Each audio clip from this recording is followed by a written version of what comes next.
Exactly. So joining the way of the open heart. So it's not a monastic tradition. So it's not, I turn up to a temple that's all about peace and love, baby. It is very much you're studying towards something else, but you keep being drawn to how people interact, how they perceive things, how they desire things, and that spiral into fascination and enjoyment.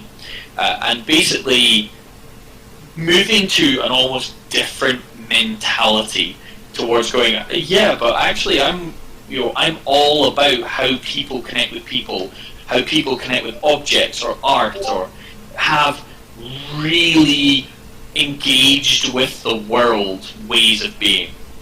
And that it's about being close to things and sharing experiences, and not actually just going, hey, I turn up and I punch things. Or, yeah, I have studied the manifold ways of heart punching, and I can now kill a man by going, or some of the more interesting versions of monk, that are maybe more scholarly. This is all about humans, about people. So the presence of someone who is a monk of the way of the open heart is probably weird. I would expect people to react to this subclass character as like, someone who's just happily saying things that other people might have taboos about, not brutally honest, but just completely and utterly open, prone to forming profoundly deep attachments, but appropriate ones, just sort of not inequitable ones, but really going whole hog, like, oh, you saved my life and you sort of said we're family now. Yes, you are. We are now family. Like Chewbacca and Han. Like Chewbacca and Han. Absolutely, yeah. That relationship is a really good example. Han saves Chewie life, the Wookiee life debt thing, but it's not just that there is a life debt, but there's a real bond there. Yeah. And it goes both ways. Yeah. It's not one-sided. It's yeah. Exactly. And I think that the goals for somebody with the open heart is about experiencing life. It is absolutely about going into every situation trying to get the most out of it. So hopefully that overview made sense before I actually talk about the actual powers. Yes, I'm trying to think of a character in fiction who just wants to experience everything, and I can't think right now, but one will come to me. Yeah, so. I think there's lots of. It's very easy to think of bad guy characters that are all about experiencing life, and actually it's very easy to go, oh, you mean rich people or people who are the Roman orgies of food and wine and things like that. It's very easy to go in that direction, but it's actually more about true connections of being. So, I mean, Johnny Five. Johnny Five, yeah. Johnny Five, absolutely. Way of the open heart. A little bit naive and innocent. Yeah. That's absolutely a way you could play that character. But you could also be playing, I'm trying to remember the movie now, it was a Will Smith movie where he plays a guy trying to support his son. Pursuit of Happiness. The what, sorry? The Pursuit of Happiness. Pursuit of Happiness. That, to me, also says way of the open heart monk, because it's about, no, I know what I need, and I want that, and this is what I'm going to do, and I'm going to go hard, and I'm going to do everything I can, and I'm total commitment, and having real relationships that have meaningful outcomes, not just labels. He will defend me because he called me brother once, and I call him brother, but I don't really sacrifice anything. No, it's about being open and true relationships without expecting anything coming back. But yeah, so if you're happy, go ahead. I can actually talk you through some of the abilities. Yes, please. Yes, I would love to. I'm just gonna appear on screen. So these have been a bit play tested. I mean, not perfectly play tested because lockdown happened, which was delightful. So the first piece, obviously at third level, is when you decide that you're going to be a monk of the way of the open heart. And the first thing that you get is open heart holds. So when you strike a creature with an attack from flurry of blows, yes, you can impose one of the following effects that on that singular target. Ooh. Yeah, and more importantly, only that one target. So if you go flurry of blows, flurry of blows, flurry of blows to someone behind you, you pick one person, not everyone. Yeah. You may initiate a grapple with a single lip to a maximum number of grapples as your charisma modifier. So if you've got a charisma modifier +4, you're the most likeable and genial person. You've got a leg wrap round Jeff's neck, a leg wrap round Cyril's neck, an arm round Johan's, and the other one is still punching someone. Yeah. You can go absolutely nuts. Or you can apply your charisma modifier as a penalty to that target's armor class until the start of its next turn, because you've basically gone glomp, you've completely hugged it to death. Yeah. Or it cannot use its normal move action to move. It can be used for other purposes until the end of its next turn. So if it's able to spend its move action in non-movement ways, it can absolutely do that. Okay. And that's the starting ability. At 6th level, you get 2 abilities, which is Close Embrace. When you are grappling, you cannot be engaged by another character in combat or be targeted with range or spell attacks. The visual of this is basically you're in a grapple so intertwined with your opponent, it is impossible to find a bit that won't horribly kill the person you're attached to. Now, if you think about it, if you're combining this with the first ability, you have Flurry of Blows. At the very last impact of the Flurry of Blows, you initiate a grapple, and now nobody can attack you back. So it's really, really good in a tight, close-knit situation, but it is very heavily reliant on you succeeding in the grapple. Yes. It's initiating a grapple, and while grappled, it doesn't just magically grapple people for you. Yeah. And the second ability is Entwined Reeds. When grappling, you may choose to forgo all actions to just win a grapple check to maintain an established grapple, with no other effect than maintaining it, and the target can only be up to one size category larger than you or smaller. So, assuming I've initiated a grapple, from now on, as long as I do nothing else, you're grappled. End of discussion. So, fantastic. I am now grappled. Unfortunately, I'm also grappling you. So that really important that you have a party around you. But if you're the last one standing with the last villain and you're both medium-sized creatures, or that's a large creature and you're a medium creature, and with a little bit of time, the party might wake up, go grapple. Get wrapped in there, tie them up, and if you use Flurry of Blows, you could be doing it with one single arm. Although you are now foregoing all other actions to maintain it. Yeah. So, moving on from there, at 11th level, so by this point you're a pretty astonishingly powerful character already without it. Even subclass, and as Monk is stonkingly dangerous, you can awaken the Golden Flower. So when you strike a target, you can spend 2 key points, and the target makes a charisma saving throw.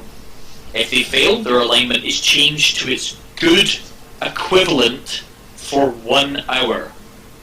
And if you're not working with alignment or anything else that mechanically defines how someone's outlook on life affects their behavior, basically turn on anything that you would consider that character would do if it aligned with the social good. Right. Yeah. So someone who is an evil soldier who is torturing innocents, you go smack and you turn on their empathy. They may undergo a huge sudden realization of, oh god, I'm torturing people, projectile vomit, projectile vomit, projectile vomit, and for an hour they act as if they have regained their empathy, that they're no longer traumatized potentially, that they haven't had all the good and communal empathy beaten out of them. So subjectively, it's very narratively flexible. Yeah. You could do a lot with it, but also it's very dependent on how much your DM thinks. It's like, okay, so you punch the evil soldier. To you, he's evil. He's enforcing what he thinks is going to save the world. So for the sake of 2 lives, he's not going to not save millions. Congratulations, you've slapped someone and you've made them feel bad about hurting you. They're not going to stab you in this fight. So there's potential for it to go horribly, horribly wrong. What about using it outside of combat? So if you're attacking, you've snuck in and found slavers, orcs slaving kobolds or something. You could perform that on the orc, and they go, "Whoa, this is wrong." I don't know. Changing hearts and minds. Yeah. Absolutely. So out of combat, there's lots of potential uses. The important thing is, though, it doesn't actually involve you hitting them. Yes. So you're probably going to really piss them off. It's like, slap, I caused you damage. As a monk, you may have just killed someone. So it's like, oh, an evil shopkeeper, slap, ooh. Oh, well, the puddle that is his remains are happy. He's good now. He's dead, but he's good. So the next one in the 11th level is seeing the web of desires, and this is the one that I really loved writing, which is when you observe a target, you may expend 1 key point and gain a visual map in your mind linking them to the things they desire. It doesn't inform you what the type of desire they have, but it does offer a difficulty check, insight check, that is equal to the target's charisma score, which if you pass, you know what the strongest secondary emotion linked to the desire is. So someone might desire that door, and that's really confusing. And it's like, why do they desire a door? And actually, you're visualizing this path, you pass your check, and actually, it's not that they desire the door, it's they hate that door. That door has some kind of meaning that gives them a desire to destroy that door, or they resent that door and they want to do something about that door. It might be a door that blocks dungeon. Maybe you're observing a group of characters, of enemy characters, in a dungeon environment who are stopped outside what looks to be a perfectly ordinary door that you passed by earlier and couldn't break into. Your party of rogues on a heist adventure, you think that's normal off this door, and you use this, and suddenly you can see the web of all of those, one of those targets, maybe the leader of that group of thieves, is looking at that door with greed. So something important to that person that's about wealth, about material goods or knowledge, about something they would feel greed over, is behind that door. So it gives you, again, very narrative powers to understand what is going on in the story, or direct it in some way. And that's what this 11th level power set is really about, is how do I interact and manipulate the story and the narrative of the world I'm working in. Cool. The 17th level, however, because we all love monks and we all love combat, is all about punching the ever-loving heck out of your enemies. It's called Blooming Heart's Passion, but by spending your full and complete key pool, so dump every ounce of power, so it has to be, and this is important, you can't be, oh, I've got 1 key point left, I'll activate this. It has to be a full key pool, so you can't spend things on loads of other stuff. A full and complete key pool. The user of this technique goes, basically, Super Saiyan. Yeah? Or Kaioken maneuver for those who are Dragon Ball fans. So ultimate power. Yeah. For 10 minutes, they benefit from the following sort of bits and pieces. They add 1d6 to unarmed attacks and grapples by way of radiant damage. So if you're grappling someone, welcome to radiant damage every turn. They are at the center of an illumination equivalent to full daylight with a radius of 30 feet. Color of choice, because every monk of the open heart is different. Is it rage that's fueling them? Is it love? Is it something that is just fueled by the desire to protect, that maybe has a particularly colourful palette to it? It may be a rainbow. It may be shards of shining variety of light shining through them. It might be a mandala. So they are wildly illuminated. They gain resistance to all bludgeoning, piercing, slashing damage, and immunity to radiant damage. So it's kind of almost like a rage power. They increase their movement speed by 10 feet and triple all jumping distances. And at the end of every round of combat or minute out of combat, they regain 1 singular key point. So they go whole hog badass. That sounds really cool. I like this. It's you suddenly become a god for 10 minutes, isn't it? Almost.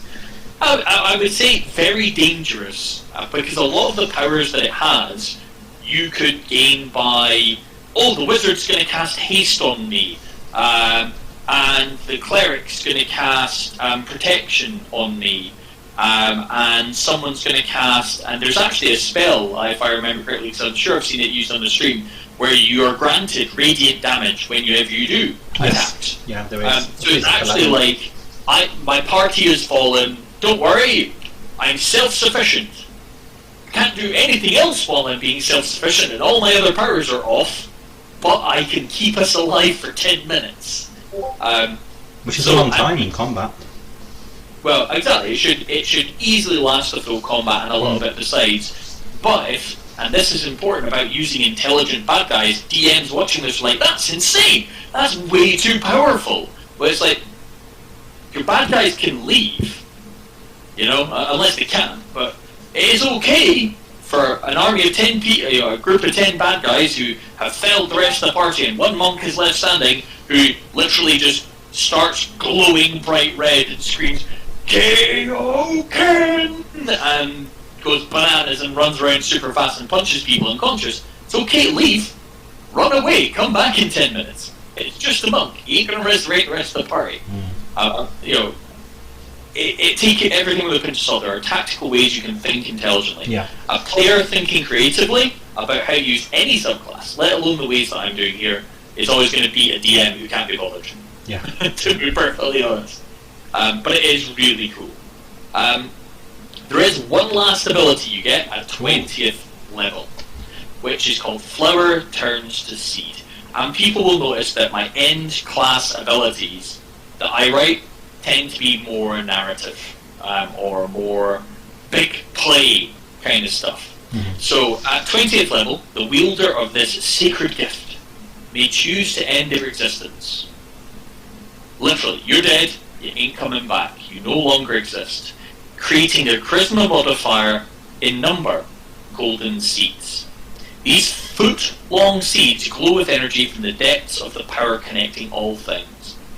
If planted on a grave, the following dawn, a child is found hatched from the seed containing the soul and memory of the person who died reincarnated. So you plant that seed on a grave, that person is now back alive as a child. Reincarnated, and they remember everything. If it's planted in an area of natural terrain, the area becomes a location of complete peace and oneness with another, around a mile in radius. No harm can be perpetrated upon another without consent, no matter how powerful they are, and even the gods are bound by this. And the last ability, if planted in a populated area, all of the denizens in the area at the next dawn, regardless of species, all develop a telepathic link with no limit in range, which carries thoughts, emotions, and memories. All become good aligned if relevant, and none can harm the other without feeling it themselves. This effect is permanent and not classed as a curse. Is this a self-sacrificial thing though? So the monk? Yes. Yeah. The monk is toast.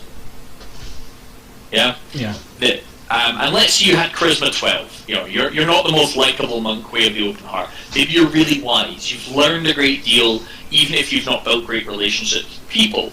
You get one seed because your charisma modifier is +1. So you can pick one of those effects or whoever takes the seeds. So you probably better tell someone before you use this, because it is a May ability. Once ever at 20th level, you may do this. Probably best to tell someone what happens, otherwise you die, you vanish, there's a single golden seed, and the barbarian goes, "We don't know what to do with this." Oh well. And the rogue sells it. Yeah. Just goes, be good friend.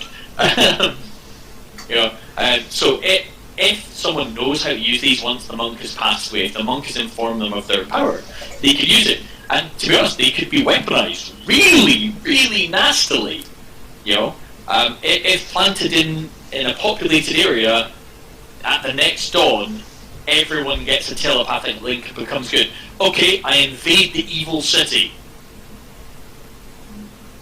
And I stand right behind the throne waiting for dawn and go, pink, and plant it just before dawn. Mm-hmm. I have now fixed the problem. It did take a 20th level monk dying to do so. A pretty significant thing. And no, before anyone asks, you cannot end yourself and then have one of the seeds used to bring you back. Okay? Yeah. Oh, but there's a grave! Yes, but you're not buried in it. You cease to exist. Not you die, not you disintegrate, you cease to exist. You vanish in maybe a mandala effect. And this is where I hope players who choose to play this, who choose to back us, use this to express their creativity about how that looks. No, I love the whole narrative of that. That's it's basically you're creating a legacy with your character as well, aren't you? Exactly, and that's the feel I wanted to do, is being generous, making connections, helping people selflessly, and really doing something that permanently changes the way people's lives have gone. Mm-hmm. Because that's something I think that's kind of missing a lot from Dungeons and Dragons, funnily enough. Yes. The only caveat to all of this, obviously, is, and I've even put a note in there saying 2 feet on different paths, which is basically, if you're trying to do multi-classing, this is going to be problematic. And the reason why is, one, you're actually just not going to get the most out of the abilities. No.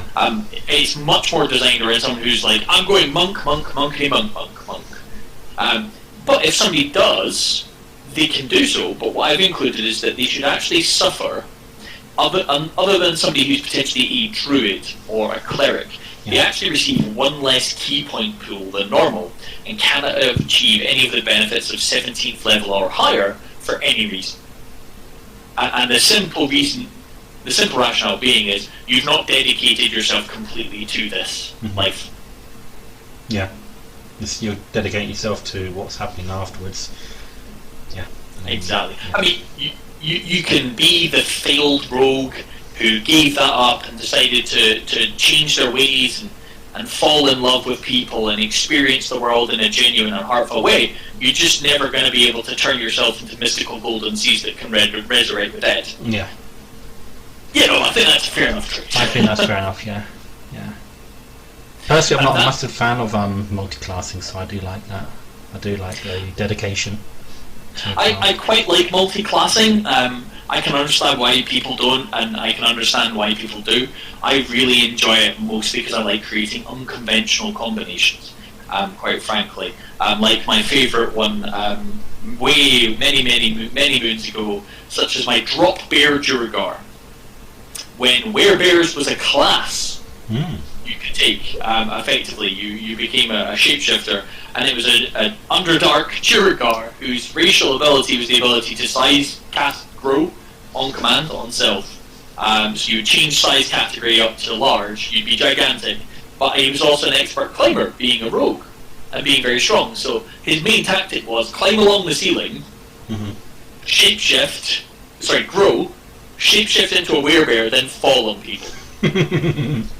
And it was just delightful. What's your backstab damage, Jim? A lot.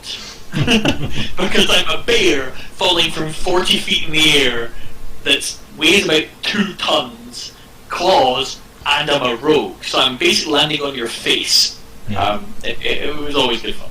But yeah, so it's written with that kind of fun forethought. But that is Monk, Way of the Open Heart. And that is probably the most in-depth walkthrough of any of the features of the book I'm going to do at all. Yeah. Unless someone else wants to do an interview with me, at which point, by all means, I will happily go through remarkably the same content, rather than showing in dribs and drabs the entire book. Yeah, that's the last thing you wanted to do. Here, have all my stuff for free, don't pay me. So yeah, the only thing I would also add, since we're actually having a kind of a frank conversation, is if the Kickstarter doesn't manage to make funding, it doesn't mean that these books are ever going to happen. What it does mean is they'll probably not get the extra artwork, they'll probably not get the editing that I believe they deserve, and I'm going to get quite annoyed at that and upset at that, but I'm not going to force an editor to work for free. It's why I've made sure they don't. And I've said, if it doesn't fund, no work. You know, we're not going any further.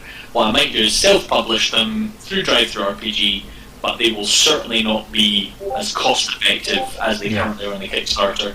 It would probably end up being about £50 for the whole set. Yeah, I mean, I've put out a few retweets just saying, please, please, please, can we get this funded? So, 38% to go, isn't it? So.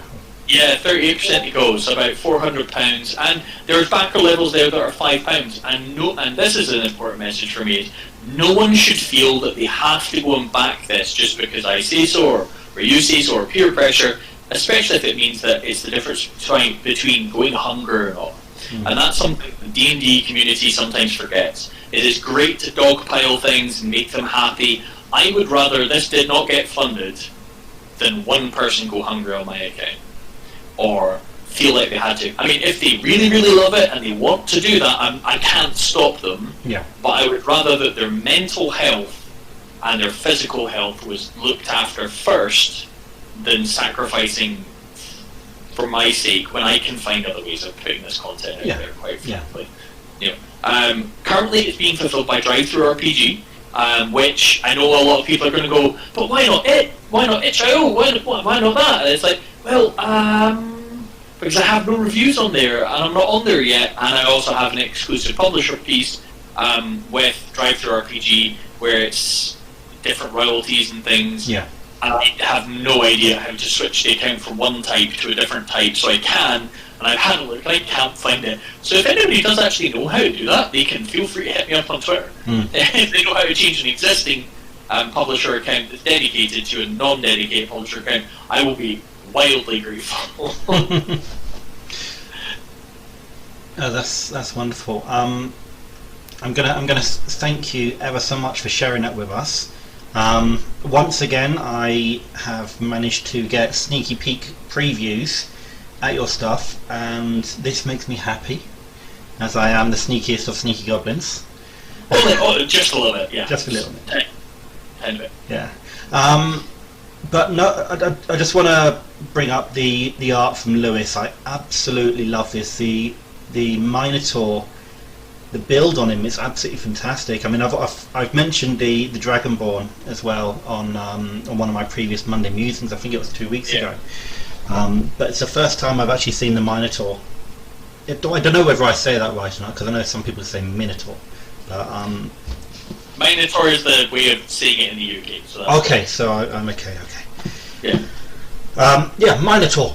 Awesome! I absolutely love it. I love the Maori style tattoos on it as well. You know, it's and the good thing for me is what I'm hoping is the art in this book as well helps, especially the backers who are going to get all 3 books, helps them go, ooh, hold on a minute, I can make that character using the replacing races thing, and I think I did one in the replacing races, and we covered it in one of the videos. That's the troll, who's like all martial arts style. That is basically, we are a people. Actually, we are an origin that's all about being monks, about being hand-to-hand fighters, and things like that. So you could really go to town with the replacing races and the magical item stuff, and the subclasses, and get something that's completely unique. And that's why I really love the fact that Lewis is doing the art, because what he does is very unique and very considered in what he makes, and it's very, very good. It's not your typical D&D tropes at all. It's